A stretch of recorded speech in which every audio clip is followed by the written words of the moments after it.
मुसलमानों की इतनी चिंता बैरिस्टर जिन्ना भी नहीं करते थे।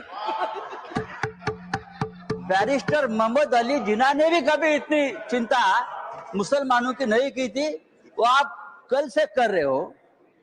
मुझे तो लगा कि बैरिस्टर जिन्ना का कब्र से आत्मा उठकर अपने शरीर में घुस गया। ऐसा मत करो। हमें पहले लगता था कि हम सब मिलकर एक हिंदू राष्ट्र बना रहे हैं, लेकिन आपका भाषण ये आपके सब देखकर मुझे लगा आप हिंदू पाकिस्तान बनाने जा रहे हो। आप मुझे कुछ मत सिखाइए, मैं बहुत पढ़ लिख कर आया हूं यहाँ, चिंता मत करिए।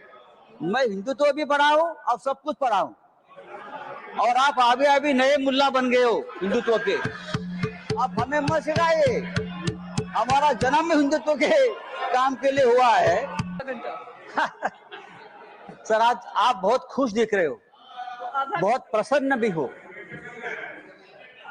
खुश रहो। मैं खुशी रहता हूँ और आपको देखकर और खुश हूँ।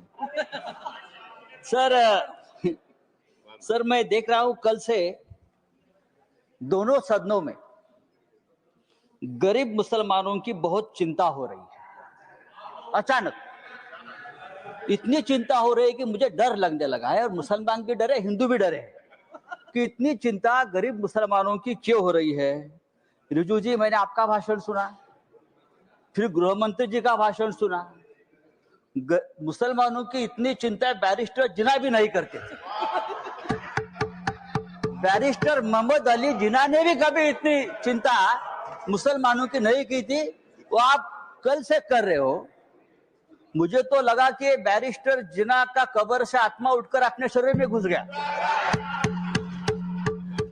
ऐसा मत करो। हमें पहले लगता था कि हम सब मिलकर एक हिंदू राष्ट्र बना रहे हैं, लेकिन आपका भाषण ये आपके सब देखकर मुझे लगा आप हिंदू पाकिस्तान बनाने जा रहे हो। ये सर जिस तरह से ये आपने ये बिल जो आप लेकर आए हैं, ये लोगों का ध्यान भटकाने की एक रणनीति है। कल ही प्रेसिडेंट ट्रंप ने हिंदुस्तान के ऊपर 26% टैरिफ का आक्रमण किया, पूरा सबको डुबा दिया। तो ये असली मुद्दा जो है, उसी दिन आपने ये बिल लेकर आए, उसी दिन डाइवर्ट करने के लिए, उसी दिन चर्चा होनी चाहिए थी कि ये बिल जो प्रेसिडेंट ने ट्रंप ने जो टैरिफ लगाया, उसे हमारे देश के ऊपर क्या प्रभाव पड़ेगा, हमारी अर्थव्यवस्था गिरेगी, हमारा रुपया गिरकर मर जाएगा। ऐसी बहुत सी बातों का जो ध्यान जनता सोच रही थी, तो आपने ध्यान हटा दिया और हिंदू मुसलमान के मुद्दे पर वापस आपने ध्यान लाकर दिया।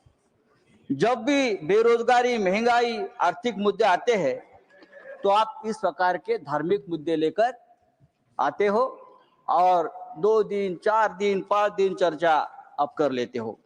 सर, गरीब मुसलमानों की बात आप लोग कर रहे हो, करोड़ों गरीब मुसलमानों के हित की बात आप कर रहे हो। आपको मुसलमानों की चिंता कब से होने लगी? या आप ही लोग हैं मुसलमानों को चोर बोलते हो?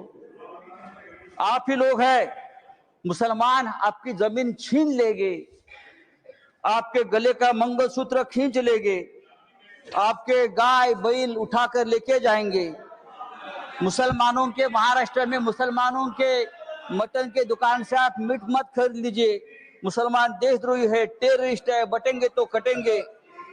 अभी आप लोग मुसलमानों की संपत्ति की चिंता कर रहे हो, आप लोग मुसलमानों की संपत्ति के रखवाले बने हो। लेकिन मैं आपको बताता हूं भाई साहब, आप मुझे कुछ मत सिखाइए, मैं बहुत पढ़ लिख कर आया हूं यहाँ, चिंता मत करिए। मैं हिंदुत्व भी पढ़ा हूं और सब कुछ पढ़ा हूं, और आप अभी नए मुल्ला बन गए हो हिंदुत्व के। आप हमें मत सिखाइए, हमारा जन्म हिंदुत्व के काम के लिए हुआ है। कल गृह मंत्री जी का भाषण में सुन रहा था, गृह मंत्री बोल रहे हैं कि हम 2025 के पहले वाली जो मस्जिद, मदरसे, दरगाह को हाथ नहीं लगाएंगे, लेकिन जो रिक्त जमीनें हैं जो रिक्त जमीनें है उसे बेचकर गरीब महिलाओं का, मुसलमान महिलाओं का कल्याण करेंगे, उनमें पैसा बांटेंगे।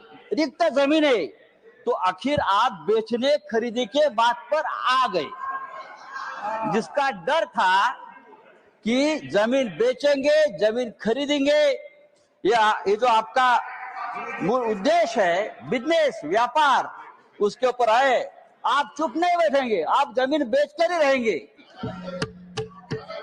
धारावी का जो हो गया है अयोध्या में 13,000 एकड़ जमीन का घोटाला हुआ है। मैं राम मंदिर का नाम नहीं लूंगा। अयोध्या में 13,000 एकड़ जमीन का घोटाला हो गया है। केदारनाथ में 300 किलो सोना गायब हो गया है। आप हमारे हिंदू धर्म की जमीन का रक्षा नहीं कर पा रहे हो, अभी आप मुसलमानों की जमीन की रक्षा करने की बात कर रहे हो। सर, डिफेंस की जमीन आपने बेच दी अयोध्या में, किसको बेच दी? तो आपका पूरा ध्यान जो है, ये जो 2 लाख करोड़ की जमीन है प्राइम लोकेशंस, वो किसको देने वाले हैं आप? या तो खरीदने वाले एक ही, बेचने वाले भी 2 है, खरीदने वाले भी 1 है। तब अगर आपको जमीन की चिंता है, अगर आपको जमीन की चिंता है तो हमारे कश्मीर पंडित ही है। अब कश्मीर के हमारे पंडित भाई है, 40,000 कश्मीरी पंडित की अब तक जमीन नहीं मिली है, घर नहीं मिला है।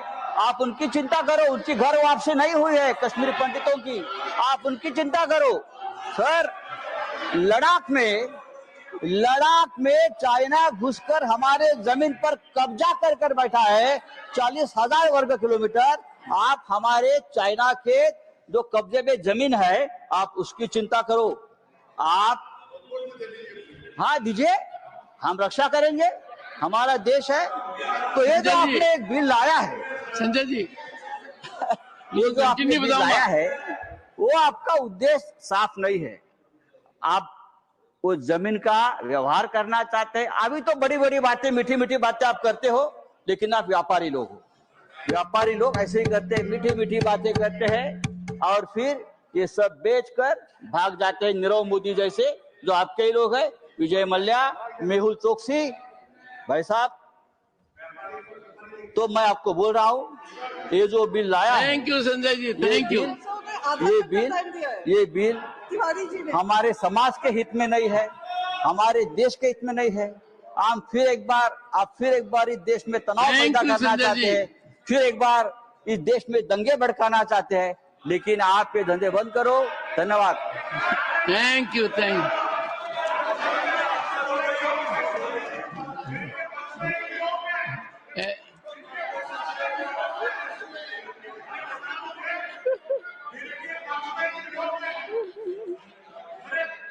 ऐसा है नीरज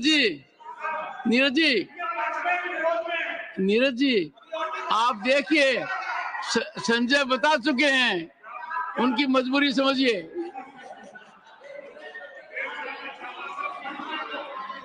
श्री जगत प्रकाश नड्डा।